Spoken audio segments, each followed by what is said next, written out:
મોટા ભાગે કોઈ આનંદના ગરબા આ વિસ્તારમાં હાંભળ્યા છે કહેવાય.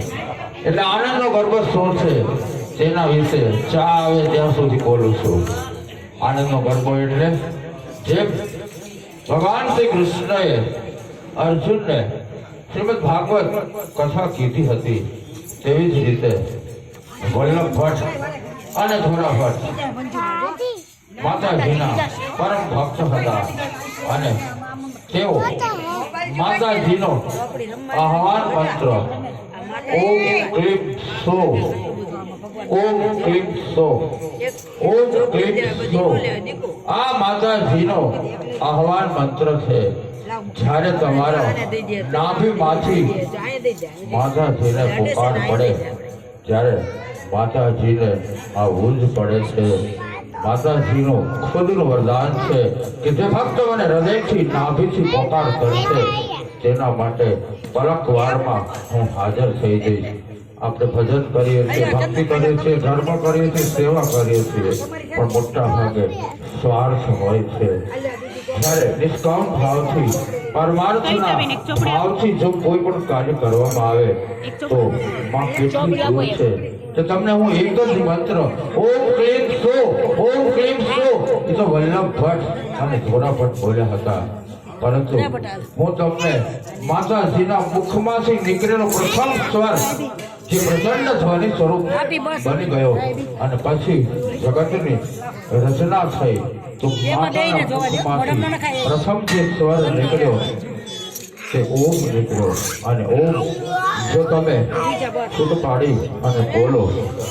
હવે બધાને નમ્ર વિનંતી છે કે કારણ વગરની વાતો ન કરતા, અને વાતો કરવું એ થોડીક વાર 5 મિનિટ બહાર હોય જજો, કેમ કે આ હું મારી વાત નથી કરતો, માતાજીની વાત કરું છું. ઓમ ઓમ કઈ રીતે બોલાય? ઓ અ ઉ અને મ આ ત્રણેયને છૂટા પાડી અને બોલવામાં આવે અને જ્યારે તમારો મંત્ર સિદ્ધ થઈ જાય ત્યારે નાભીમાંથી આપોઆપ સ્વર પ્રગટ થાય તો માતા જગદંબા હાજરા હજુર છે, તરત જ પલકવારમાં હાજર થઈ જાય. હું તમને ઉદાહરણ આપી અને સમજાવું છું. તમે જો આમાં પોતાની જાતને સમર્પિત કરશો તો જ આ કક્ષા સુધી પહોંચી શકાય છે. મંત્ર તો નહીતર ઘણા બધા બોલતા હોય છે. મંત્ર એટલે શું? ગુરુ ક્યારે તમને ખાલી એક અક્ષર, 2 અક્ષર કે અષ્ટાક્ષર અલગ અલગ મંત્ર આપે છે, પરંતુ આપણને એના ઉપર પૂર્ણ વિશ્વાસ હોતો નથી. એક જ મંત્ર જો તમે સિદ્ધ કરી લો ને તો આ મન બંધ થાય. મંત્રનો અર્થ છે મનને બાંધવાનું યંત્ર એટલે મંત્ર, અને મન બંધ થાય તો આપોઆપ આ તમારી કાયા એટલે કે તન બંધ થાય. મન અને તન બંધ થાય તો આત્મા જાગૃત થાય. આત્મા જાગૃત થાય તો પરમાત્માની સાથે સંવાદ થાય, અને તો પછી તમારા જીવનમાં ફક્ત એક જ વસ્તુ રહે, આનંદ આનંદ અને આનંદ.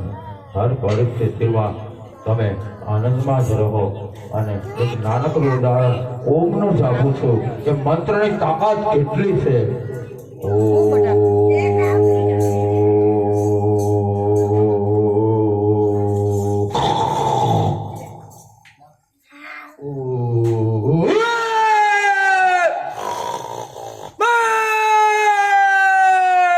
મકાર થાય એટલે માં હાજર થઈ જાય, સાથે આવી જાય.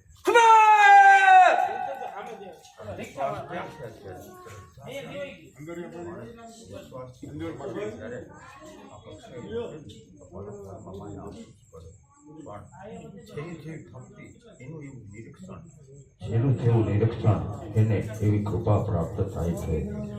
બહુચર માત કી જય.